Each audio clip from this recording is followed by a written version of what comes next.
Rebel soul child, got a fist balled. I'm a respawn of ancestors, and I'm blessed, They are not. First of all, let's talk about the fighters real quick, and we're going to start with Nate Diaz. Firstly, if you've not heard of Nate Diaz, have you been living under a rock? Nate is obviously the younger brother of Nick Diaz, who is also just as big inside the UFC and the MMA community. When these guys come to fight, they come to fight. Blood, sweat, tears, and that's just round 1 out of 5 because both of their staminas are ridiculous. Nate is obviously always training with Nick, training how to do cage fighting, all that sort of stuff. If you want to go watch a backstory on them, I would definitely look up on YouTube because them two as a pair, really good history inside the sport, so I'd definitely give that a watch. The first time I personally saw Nate Diaz, I was watching The Ultimate Fighter. I can't remember what season it was now. He's got a big personality, he chats shit, and he can back it up. That's what's so impressive. His stamina is ridiculous. Nate's first ever professional MMA fight was in October 2004 against Garcia, which he won by submission. Nate's got 20 wins and 13 losses, so, you know, he's been around for a long time. He's had over 30 fights, professional fights, against really good opponents. What I can say for sure is you definitely know Chimaev is going to be wrestling. He's a good grappler. He's got a huge wrestling background.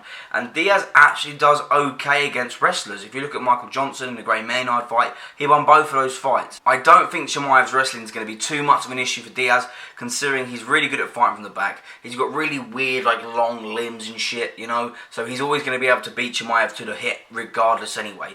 I mean, he is pushing 40, so he's going to be a bit slower than usual. You saw that in the Edwards fight.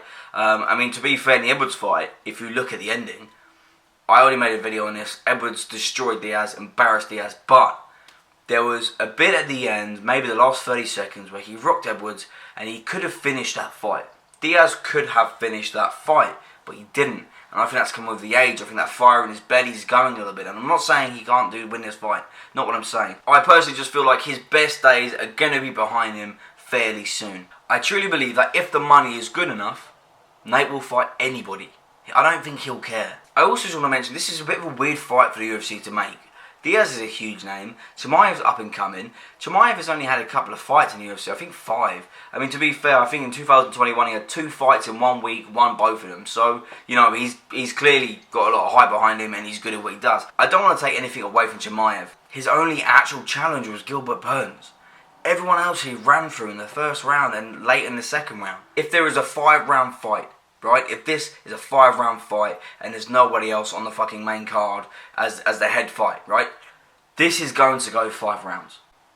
Diaz will purposely make it go 5 rounds. And the thing is, Diaz can fight from anywhere. Even if he's backed up against the cage and he's sat there, he's bobbing and weaving, he's throwing elbows, it doesn't matter. If he's on the floor, he's going to put you in an armbar, he's going to try to put you in a guillotine. It doesn't matter where he is. He's good from fighting from anywhere. He's got so much experience that I don't feel too worried if he gets taken to the floor. How many fights have you seen where Diaz has gone to the floor and still won the fight?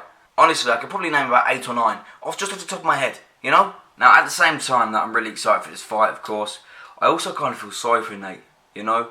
It's his last fight, and I just feel, I don't know, I don't want to say, you know, being fed to the dogs or anything, but, you know, Nate's pushing 40, he's lost his last 2 fights, Chimaev's up and coming, he's fast, he's running through people, because if he beats Nate, guess what? Chimaev goes up, Nate goes down, it's his final fight, push Nate to the side, no one cares anymore. Now, Diaz actually does alright against grapplers. If you look at the Gray Maynard fight, well, the second one anyway, and Michael Johnson, he had, I mean, don't get me wrong, there were hard fights for him, but he got the win, you know? And I feel like he's going to drag Chimaev through this 5-round bloodbath and he's going to try and keep it on the feet. If it's not on the feet, you know, Chimaev is only a purple belt, I think. I definitely know Nate's a black belt, so he's definitely got the advantage there as well. Now, let's talk about Chimaev. First of all, 24-0 in a freestyle wrestling record. Then he's an amateur MMA fighter for 3 fights, wins all of them before he goes pro. Now that he's a professional MMA fighter, he's 11-0. This guy doesn't fucking lose. That's what worries me. And on top of that, out of all 5 fights he's had in the UFC, every single one has been a fight of the night. Every single fight. I'm not joking. The guy is an animal. 2 of the fights were in the same week. He won both of them in the same week. 2 different opponents. Now let's start getting to the whole prediction side of things, because there's 2 ways to rate this fight. You can do it by paper, if you're going to put a bet on, right? Chimaev wins 100%. If you put this on paper and the stats against each other, Chimaev hasn't really accomplished too much with inside the UFC. However, he's 27. I'm 25. The guy's 2 years older than me and he's fighting Nate Diaz in the UFC. You know, So, give the guy some credit. Never lost a fight in his life. If you're putting a bet on, you're going to be betting on Chimaev. But you know, we know Nate Diaz. The only thing that really bothers me is the Nick Diaz versus Robbie Lawler fight, the newest one. And Nick just gave up. He just gave up. And you know, Nate's always been around Nick. They've always trained together. They fought in each other's corners and shit. So, I mean, personally, if I was Nate and I saw my older brother, who was the legend in the UFC, he came back and he gave up. You have to understand, the Diaz brothers do not give up. Like, they do not give up. It's what they're known for. And he watched his older brother, the champion, the ex-champion, not in the UFC, but in another company, he gave up. He just stopped the fight. After round one, he was so tired he couldn't fight anymore. And I'm thinking, does that do something to you mentally?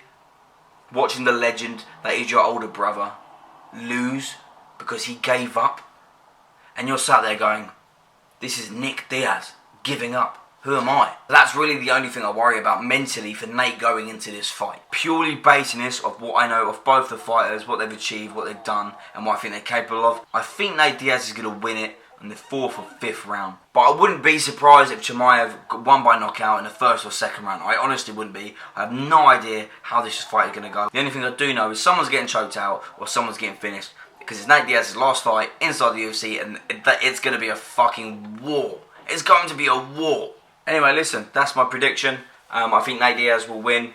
I don't know if it's the right prediction, but that's just what I'm going to go with. Let me know who you think is going to win. Put it down in the comment below. Don't forget to like the video. Subscribe to my channel. Unless you don't want to, then don't. But until then, man, I'll see you on the next one. They are not him, tell him fess up. I get checked up, hella carefree, nothing scares me, hella reckless. Yeah.